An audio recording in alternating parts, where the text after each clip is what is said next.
E aí galera, sejam bem-vindos a mais um podcast do canal Nerdômetro. Que coisa, voltamos. Né, eu sou o Maurício, Sou o Daniel. né, e hoje, né, depois de tanto tempo parado assim, sem fazer nenhuma gravação, retomamos e hoje, assim, uma proposta um pouco diferente, né, de, assim, falar um pouco a partir das nossas experiências, né, quanto profissionais, né. A gente vai falar um pouco sobre a literatura gótica, né, um espaço cronológico, né, histórico cronológico, porque eu sou da área de letras e literatura, né, o Daniel é da parte de história e literatura também, né, diga-se de passagem. Então a gente vai bater um papo, né, sobre o início, esse processo do gótico, né, do início até tipo assim, até os dias atuais, vamos dizer assim. Então, tem um negócio engraçado que a gente fala assim, a gente vai falar um pouco. A gente não vai falar um pouco. A gente se empolga, a gente gosta, a gente aprofunda, é um monte de coisa. Então, a gente não vai falar um pouco.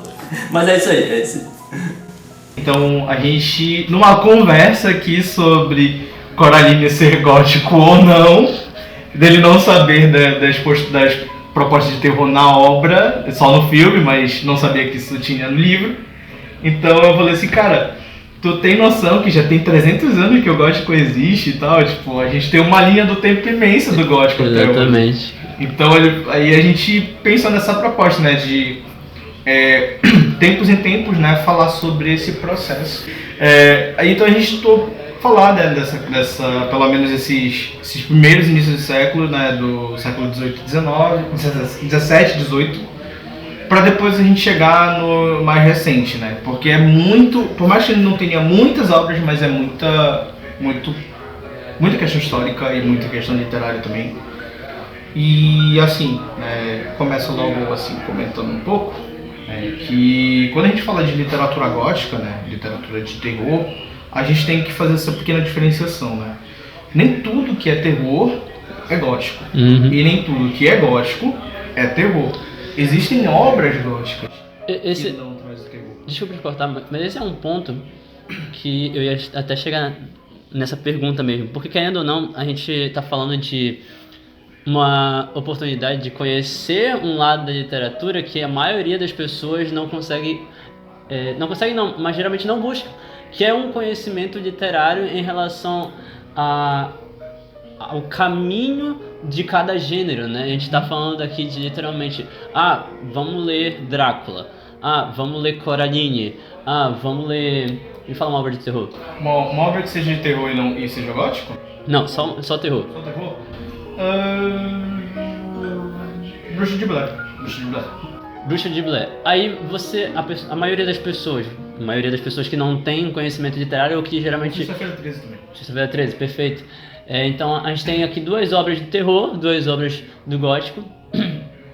Só que aí quando a pessoa vai ler, pela faceta, o que ela vai geralmente pensar? Essa aqui é Coraline, tem elementos do terror, mas é infantil. Esse aqui é gótico. Esse aqui é o Drácula. Drácula é de vampiro. Ok, deve ser de terror. Aí vai olhar pro Bruxa de Blair. É terror, certeza. Aí vai olhar pro... Qual foi o outro, perdão? Sexta-feira 13. Aí vai olhar pro Sexta-feira 13. É terror, certeza. Só que, na maioria das vezes, o que essas pessoas associam? O que nós associamos? Porque por muito tempo eu tive na minha cabeça que o gótico era uma vertente tão somente arquitetônica e artística que veio lá da Idade Média e que não tinha nada a ver com a literatura. Eu demorei muito tempo para perceber que tinha o gótico também dentro da literatura e que não era necessariamente terror. Não havia só o terror, que foi o que eu conheci através do Drácula. Eu só fui entender através do Drácula e da Carmila. Porque assim, tem obras, Daniel, que não é só, como eu comentei agora, né? Tem obras que são do gótico, né? Que tem esses aspectos de gótico, tem esses traços do gótico, mas não tem necessariamente o terror. O terror, por exemplo, ele é um tipo de literatura que foi construída, por exemplo. Perfeito. O próprio terror tem suas vertentes, né? Sim, e tipo assim, ela foi construída. Porque, por exemplo, a gente fala de... Se a gente for retomar as bases da literatura, do contexto literário, a gente vai pra Grécia. Foi começar com os gregos. E se a gente for pegar os gregos, eles só trabalhavam 2 vertentes, tragédia e comédia. Então, tipo assim, tragédia e comédia épico, que gerou gênero de aventura. E o Exatamente. poético, né? Eu esqueci agora o poético. O poético basicamente entra em tudo que é canto. Tudo que é canto. Aí assim. O poético, o lírico, o heróico. A gente vai entrar em outra vertente que não é o caso. Exatamente. Só que assim, quando a gente pensa que o. A gente aproveita, né? E assim, né, como o que tu tava comentando.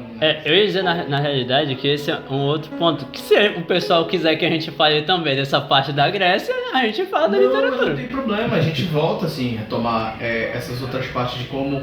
Porque assim, se a gente for falar sobre literatura, cara, a gente vai voltar pra Grécia, é isso que eu tô falando. A gente vai voltar pra Grécia e a Grécia foi quem, assim, junto com os romanos, entre grandes aspas, foi que moldaram a literatura ocidental. A gente não tá falando de literatura oriental, porque senão a gente vai trocar, por exemplo, Índia e China, Japão, então não é ainda esse ponto. Perfeito. A gente tá falando puramente porque o gótico é uma estrutura literária e histórica também, como tu mesmo, e arquitetônica, puramente ocidental. Você não vê o gótico, por exemplo, você tem o terror, presta atenção, vocês têm o terror, a gente tem o terror japonês, o terror na Índia, o terror na África, a gente tem o terror, mas a estética gótica, ela é puramente ocidental. Perfeito. Então a gente não vai ver essa estrutura do gótico, por exemplo, em obras africanas. Perfeito.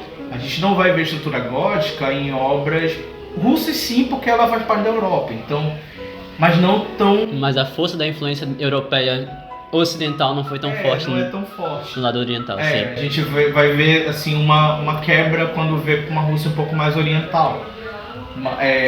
Você não vai ver, por exemplo, enquanto Cazaquistão, sim, o Cazaquistão ele bebe um pouquinho do gótico, mas em pouco, então você vai ver certas vertentes do gótico surgindo de um lado ao outro. E esse é um ponto também que na maioria das vezes a gente não considera, né? Porque o gótico nasce de um ponto em específico na história europeia e ocidental e que envolve um contexto específico de geografia mesmo, que vai para além também do lado apenas histórico em si. A gente está falando de um povo em determinada região, em determinado local que tem uma influência através de sua determinada cultura e que essa influência não é tão longa, digamos assim, ou tão grande até certo ponto em quesito de território para se chegar em lugares como a África, por exemplo, da mesma maneira como a forma como vai ser visto o que a gente entende hoje por terror e por gótico são diferentes, seja em pontos da Europa, seja neste caso o terror em pontos da Ásia, como tu mesmo comentou.